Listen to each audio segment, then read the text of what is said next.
रत्नागिरी जिल्ह्यातील गुहागर तालुक्यातील कर्दे गावाजवळ मुंबई दोडवली या एसटी बसचा भीषण अपघात झाला। चालकाचं वाहनावरील नियंत्रण सुटल्यानं हा अपघात झाल्याची प्राथमिक माहिती समोर आली आहे।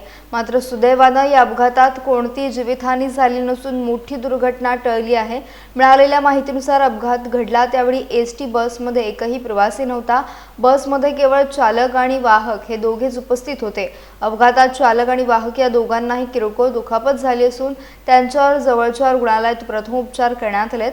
दोघांची प्रकृती स्थिर असल्याची माहिती मिळाली आहे। अपघातामुळे काही काळ परिसरात नागरिकांची गर्दी झाली होती। घटनेची माहिती मिळताच संबंधित यंत्रणांनी घटनास्थळी धाव घेत परिस्थिती नियंत्रणात आणली। या अपघाताचं नेमकं कारण शोधण्यासाठी पुढील तपास सुरू आहे।